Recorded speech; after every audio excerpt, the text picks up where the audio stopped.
Então, meus queridos, depois do experimento de Griffith e Harvey a respeito aí do DNA, de que o DNA era um material genético, comprovando em seus experimentos que era o DNA, o material genético, a comunidade científica ainda necessitava de uma segunda comprovação científica e experimental, né, de que o DNA era um material genético. Então, dois pesquisadores, Alfred Hershey e Martha Chase, em seus laboratórios desenvolveram aí um experimento, e esse experimento foi a segunda evidência de que o DNA era um material genético, e aí a comunidade científica ficou satisfeita. Eles fizeram aí um experimento com o bacteriófago T2 e também com a bactéria Escherichia coli ou Escherichia coli ou, para os íntimos, E. coli, né? Então esse foi um experimento que, assim, botou fim a todas as dúvidas a respeito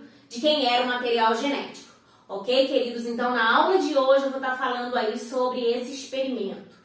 Eu sou a professora Ariane de Azevedo, eu sou professora de Biologia, esse é o meu canal Biotecnologia Descomplicada, que tem como objetivo ajudar os alunos que vão prestar a prova de mestrado, a seleção de mestrado para biotecnologia e áreas afins, né? Então, eu espero que vocês gostem e aí, depois da vinheta, a gente vem com o experimento de Hershey e Chase. Fiquem comigo.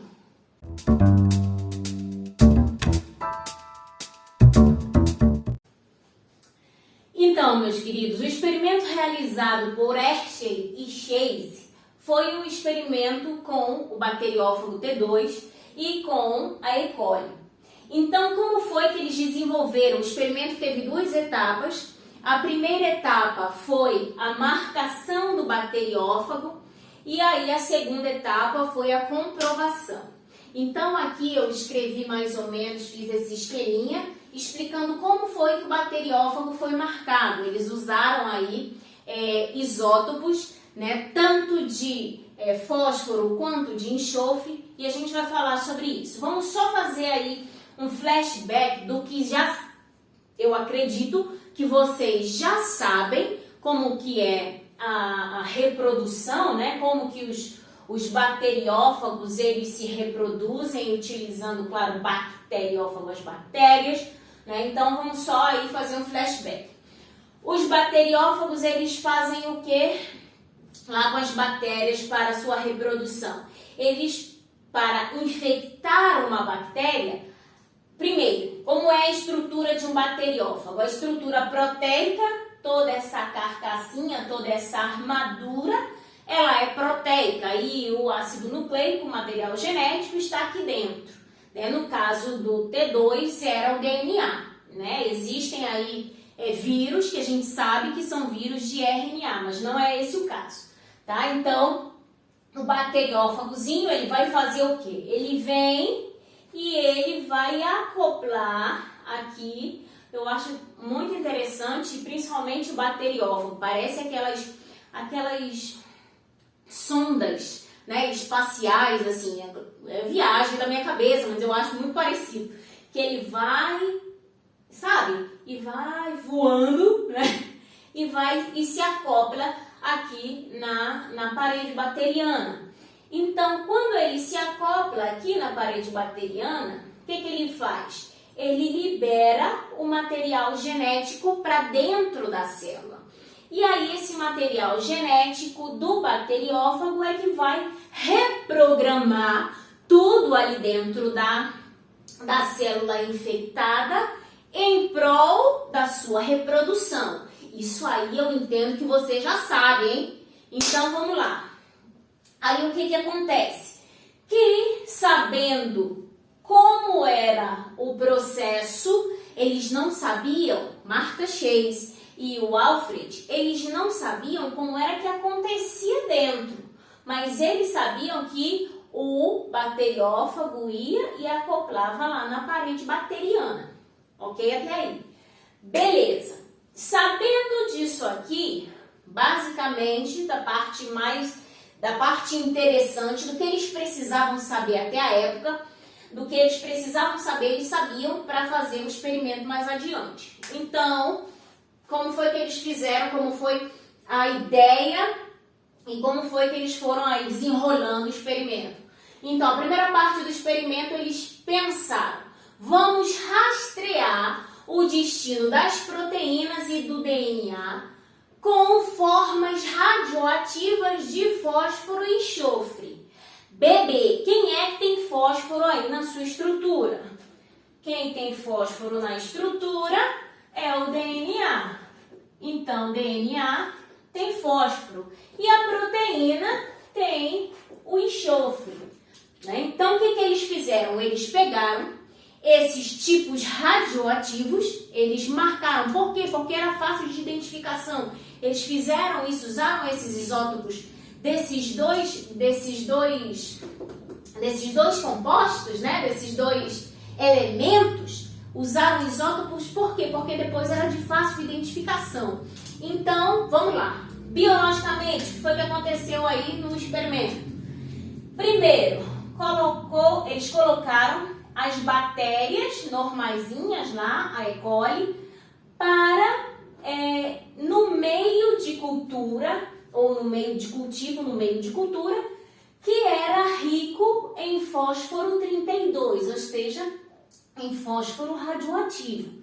Então, eles colocaram as bactérias aqui para elas beber. O que é um meio de cultura? Casa, comida e roupa lavada para a bactéria. Se ela tem casa, comida e roupa lavada, o que ela vai fazer? Reproduzir, né, bebê? Então, nessa casa, comida e roupa lavada, as bactérias o quê? Reproduziram e utilizaram esse fósforo radioativo do meio. Então, as bactérias e os DNAs das bactérias estavam aí ricos em fósforo radioativo, beleza? E aí, o que aconteceu? Depois, eles infectaram as bactérias com o bacteriófago T2. Então, colocaram o T2 aqui para o T2 infectar as bactérias, ou seja, para passar isso aqui, mas nessas bactérias. Beleza.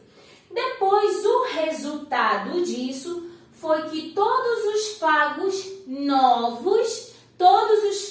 novos que foram reproduzidos, né, toda a progenie, continha o fósforo radioativo.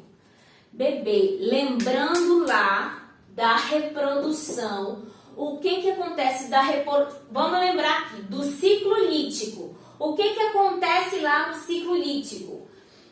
Esse DNA do fago vai fazer com que toda a maquinaria dessa bactéria produza cópias desse fago, ok? Então, essa bactéria depois vai ficar cheia de cópias de fago e depois ela vai lisar, romper e liberar esses novos fagos para as outras células que estão ali na vizinhança. Ok? Isso aí é o ciclo lítico. Então, esses novos fagos que saíram aí, nesse caso aqui, já nessa primeira parte do experimento, esses novos fagos que saíram depois da lise, eles estavam todos radioativos, com o P32. Ok? Primeira parte. Segunda parte aí dessa, na realidade, é uma primeira parte, mas aqui é a parte A e aqui é a parte B, para te dizer que a mesma coisa foi feita aqui, mas aqui utilizando o fósforo 32 e aqui o enxofre 35, ok? Então, o que fizeram? Colocaram lá as bactérias em um meio de cultura, um meio de cultivo, contendo o enxofre 35, botaram as bactérias lá, as bactérias se reproduziram, utilizaram esse enxofre radioativo e depois injetaram o T2 ali para infectar as bactérias, ok? O resultado disso foi que todos os fagos continham proteínas marcadas com enxofre 35. Então, tanto essa parte quanto essa parte foram idênticas. A única diferença é que o que era radioativo aqui, que foi incorporado a essa parte do experimento, foi o fósforo 32, E aqui o enxofre 35, ambos radioativos, porém um para marcar DNA e o outro para marcar as proteínas. Ok? Até aí? Beleza. Então, eu vou apagar aqui, colocar uma outra lousa para continuar o experimento. Fiquem comigo. Então, queridos, aí na segunda parte do experimento, o que eles fizeram? Eles pegaram uma bactéria sem marcar, eles pegaram o E. coli sem marcar, sem a radioatividade, mas pegaram o bacteriófago marcado. Claro que eles pegaram primeiro o bacteriófago marcado com o S35 e depois eles pegaram o P32, bacteriófago com P32. Tá? Então vamos lá, vamos ver como foi que aconteceu. Então, as bactérias, colocaram as bactérias lá no meio de cultura, bactéria no meio de cultura, casa, comida e roupa lavada. Então, a bactéria vai fazer o quê? Reproduzir. E depois colocaram o bacteriófago ali dentro. E esperaram para que acontecesse a infecção, né? Para que o bacteriófago infectasse a bactéria. E aí, o que acontecia aqui? Acontecia isso. O bacteriófago ia até a parede da bactéria e abaixava, né? Eu sempre, quando eu estava dando aula para os meus alunos em sala de aula, não aqui, né? Eu dizia que ele ia lá, pousava, abaixava e liberava o seu material genético. Então, é mais ou menos assim que acontece, né? Deduzo eu e os livros também dizem isso. Ele liberou aqui, nesse caso, o material genético e aí os pesquisadores deixaram esse tempo dessa infecção e aí depois trouxeram esse material e colocaram aqui num liquidificador, uma espécie de liquidificador. Para quê? Para que essa parte que fixa aqui fica fora. Como a parte proteica do vírus, do fago, ela fica onde? Ela fica fora. Então, o bacteriófago aqui, parte proteica fora, então coloca no liquidificador, essa parte vai embora. Então, eles chamaram, inclusive, essa parte proteica, que depois ali do liquidificador vai embora, chamaram eles de fantasminha, né? Chamaram de fantasma. E aí depois o que aconteceu? Pegaram esse material e liquidificador. Depois, liquidificador foi centrifugado. Esse material foi centrifugado. Então, depois da centrífuga, o que aconteceu? Se analisou lá o Eppendorf. E o que tinha ali dentro? Tinha o material aqui, no sobrenadante. O que tinha no sobrenadante? No sobrenadante tinha os fantasminhas, todos radioativos, todos com S35. E no pellet? No pellet tinha as bactérias que estavam infectadas, que tinham sido infectadas por aqueles vírus, por aqueles fagos.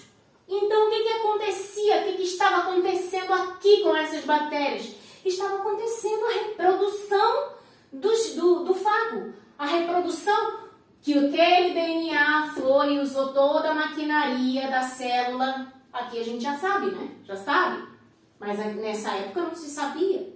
Então, aquele DNA que foi liberado usa toda a maquinaria da célula hospedeira para a produção de novos, nesse caso, para a produção de novos fagos. E aí o que aconteceu? Essas bactérias aqui estavam com a reprodução dos fagos a tope. Então o que aconteceu depois? Depois, quando já estavam várias cópias daquele fago que primeiro infectou ali, a bactéria lisa. E aí quando lisou, saíram os novos fagos. Então, o que a gente concluiu? O que eles concluíram? Analisaram e concluíram. Primeiro, a maior radioatividade saiu com os fantasmas. Então, o que era radioativo? Era essa parte ou era essa parte? A maior radioatividade, depois da análise, era o que tinha saído. Por quê? Porque o que estava marcado era as proteínas, a parte proteica do fago. E outra conclusão, não se detectou radioatividade nos novos fagos, ou seja, a prole, a progênie não tinha radioatividade. E se não tinha radioatividade, isso quer dizer que a parte proteica que se conhecia era o que estava radioativo. Mas o que entrava, que era o material genético, né? Até então estavam analisando, mas o que fazia essa reprodução era o que tinha entrado. E o que tinha entrado não estava radioativo. Então, o que aconteceu? Aqui não tinha radioatividade. Ok? Beleza? Ok, vou colocar aí, apagar aqui umas partes importantes e colocar as outras, porque essa parte aqui só foi a do S35. Agora falta a do P32, que é na sequência, é rapidinho, vai? Aqui, então, meus queridos, o segundo momento aí da segunda parte do experimento, eles fizeram mais ou menos a mesma coisa. Na realidade, eles fizeram a mesma coisa com uma única diferença. Quem estava marcado era o DNA e não a proteína. Né? Então, o que eles fizeram? Colocaram ali as bactérias sem marcar, as bactérias normalitas, né? Colocaram as bactérias no meio de cultivo, no meio de cultura. Depois, colocaram nesse mesmo meio aqui para infectar as bactérias o bacteriófago T2, marcado com o fósforo 32.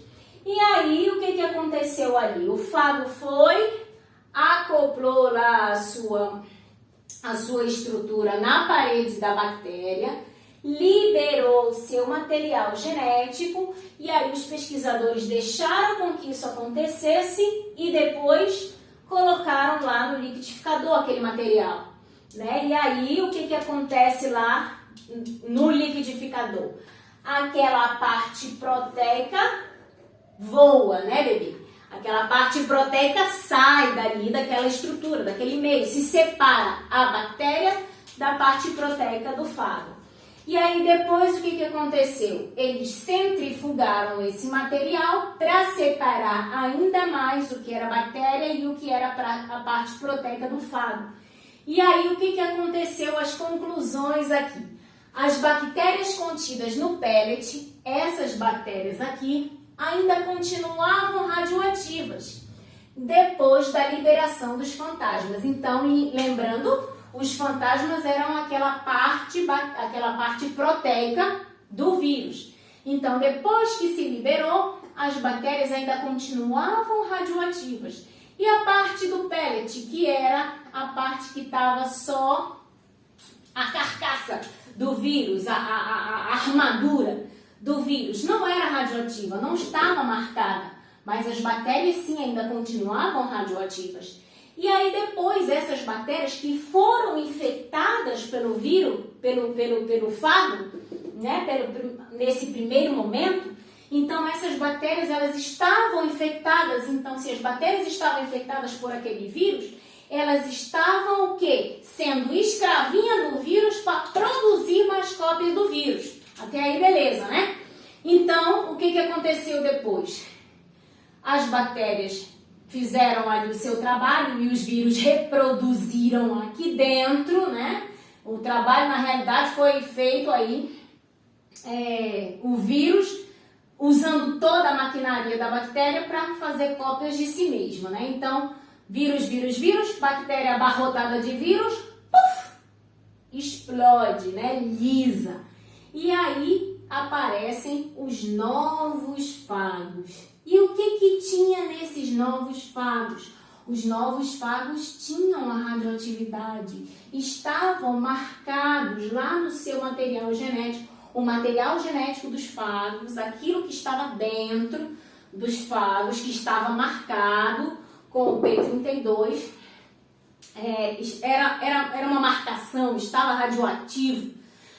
E aí, conclusão de tudo, o DNA era o material genético. Né? Então, antes de fazer o experimento, o que que os dois pesquisadores, o Alfred e a Chase, a Marta, né?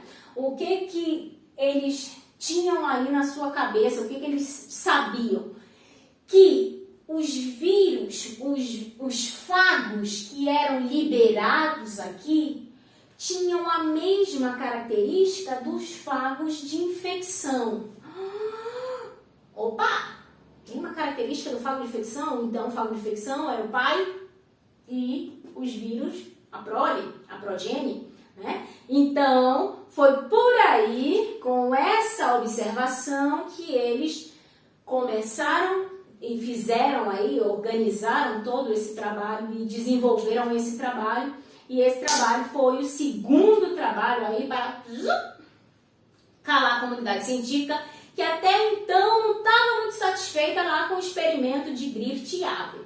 Necessitavam de um outro experimento que comprovasse que o DNA era material genético. Então, bebê, se esses novos vírus tinham a radioatividade, então isso quer dizer que nesse momento eles concluíram, eureka, que o DNA era um material genético. Ok, queridos? Eu espero que tenham entendido. Eu acho que eu não esqueci nada, tentei falar tudo aí o que eu queria falar, né? Então, falei isso e isso. Por nada. Eu espero que vocês tenham gostado. Eu sou a professora Ariane de Azevedo, esse é o meu canal Biotecnologia Descomplicada. Esse é o segundo experimento na elucidação de que o DNA era efetivamente um material genético. Se vocês gostaram, dê aquele like, aquele joinha, aquele curtir, aquele gostei, se inscrevam no canal, me sigam aí nas redes e nada. Um beijinho, que a força esteja com vocês. Tchau!